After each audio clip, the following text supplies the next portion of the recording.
탐욕의 아이콘 놀부. 시대가 바뀌어도 악행은 반드시 벌받는다.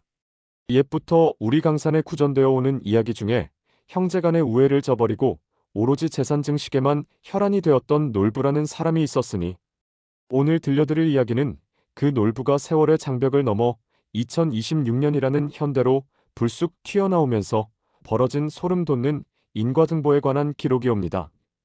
그때는 조선 후기라 전해지는 어느 해 늦은 봄날이었습니다.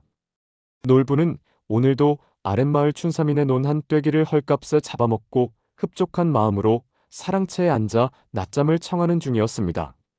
그때 문득 귀를 찢는 듯한 천둥 소리가 울려 퍼졌고 온 사방이 흰빛으로 가득 차는가 싶더니 놀부는 영문도 모른 채 정신을 잃고 말았습니다. 잠시 후 몸을 움찔거리며 눈을 떴을 때 그의 눈앞에 펼쳐진 광경은 실로 괴이하기 짝이 없었습니다.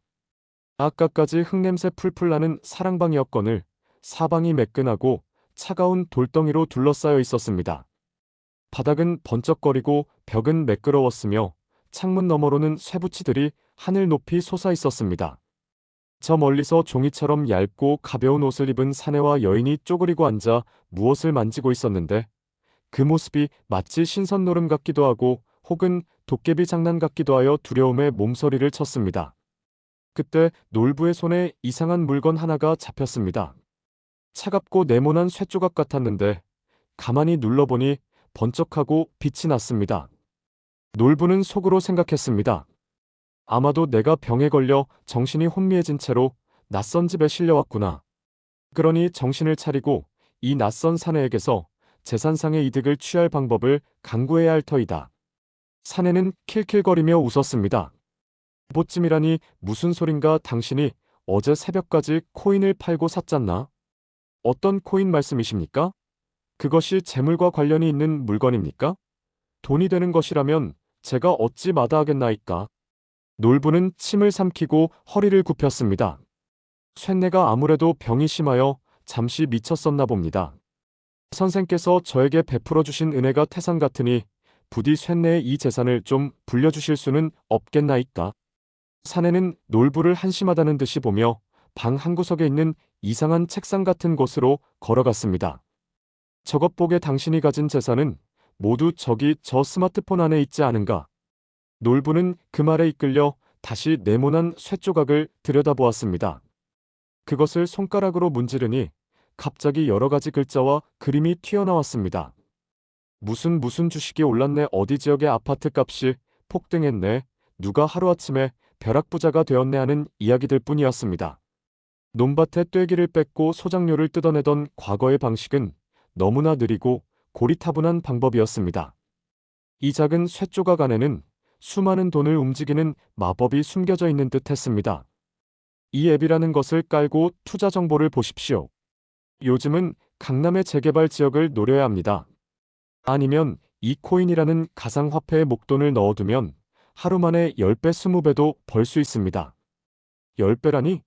20배라니? 이는 과거에 상상조차 할 수 없었던 폭리의 방법이었습니다. 당장 내게 남아있는 돈이 얼마인가? 놀부는 작은 거울 안의 숫자를 확인했습니다. 놀랍게도 그의 이름으로 된 통장에는 상당한 액수의 돈이 기록되어 있었습니다. 놀부는 사내에게서 부동산 관련 정보를 얻어내기 시작했습니다. 이른바 급매물이라는 것을 사서 잠시 묵혀두면 값이 오른다는 말에 귀가 쫑긋했습니다. 그는 낡은 한복 차림새 그대로 현대의 복덕방이라는 곳으로 달려갔습니다. 복덕방 주인은 그의 괴상한 옷차림을 보고 웃음을 참지 못했으나 그의 통장에 찍힌 엄청난 잔액을 보고는 곧바로 자세를 고쳤습니다. 선생님께서 보시는 안목이 남다르십니다. 요즘 가장 핫하다는 지역이 바로 이영끌족들이 몰린 강북의 반지하 주택들입니다. 겉으로는 허름해 보이나 곧 재개발 붐이 일면 3배, 4배는 뛸 것입니다. 놀부는 반지하라는 말이 무엇인지도 몰랐고 강북이 어디인지도 몰랐습니다. 그저 3배, 4배가 뛴다는 말에만 집중했습니다. 당장 계약서를 준비하시오. 나는 지체할 시간이 없소. 그는 자신이 가진 현금의 대부분을 끌어모아 서울 외곽의 낡은 빌라와 반지하 주택 수십 채를 사들였습니다. 이제 나는 수개월 안에 천석군 만석군을 넘어 억만장자라는 사람이 될 것이다. 그는 확신했습니다. 자신의 욕심이 시대의 흐름을 정확히 읽었다고 믿었던 것입니다. 며칠이 지났을까요? 그가 매일같이 보던 부동산 기사에 이상한 변화가 생기기 시작했습니다. 정부가 갑자기 대규모 주택 공급을 발표했다는 기사가 떴습니다.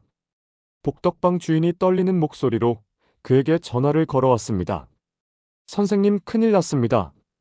갑자기 이자율이 폭등하고 정부에서 주택대출을 죄는 바람에 아무도 사지 않습니다. 선생님께서 사신 집들이 이제는 팔리지 않는 매물이 되었습니다. 시세가 계속 떨어지고 있습니다. 놀부가 그제야 사태의 심각성을 깨달았습니다. 그가 사들인 집들의 가격이 하루가 다르게 폭락하기 시작한 것입니다. 이럴 리가 없는데. 내가 가진 집이 수십 채인데 어찌 가격이 이리 쉽게 떨어진단 말인가. 놀부는 불안감을 느꼈으나 타고난 탐욕이 그를 이끌었습니다. 안 되겠다. 이대로 손해를 볼 수는 없다. 다른 곳에 투자하여 이 손해를 만회해야 한다. 그때 그의 눈에 들어온 것은 바로 코인이라는 가상화폐였습니다. 부동산이 나를 배신했으니 이제 코인이 나를 부자로 만들어줄 것이다.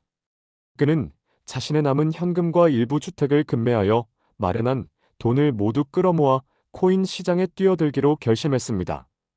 그것이 바로 그가 2026년으로 와서 저지른 두 번째이자 최악의 실수였음을 그때의 놀부는 꿈에도 알지 못했었습니다. 놀부는 이제 현대시대의 욕망이라는 무시무시한 수레바퀴에 올라탄 것입니다. 그 수레바퀴는 브레이크가 없었으니 그 끝은 과연 어디일지 누구도 예측할 수 없었습니다.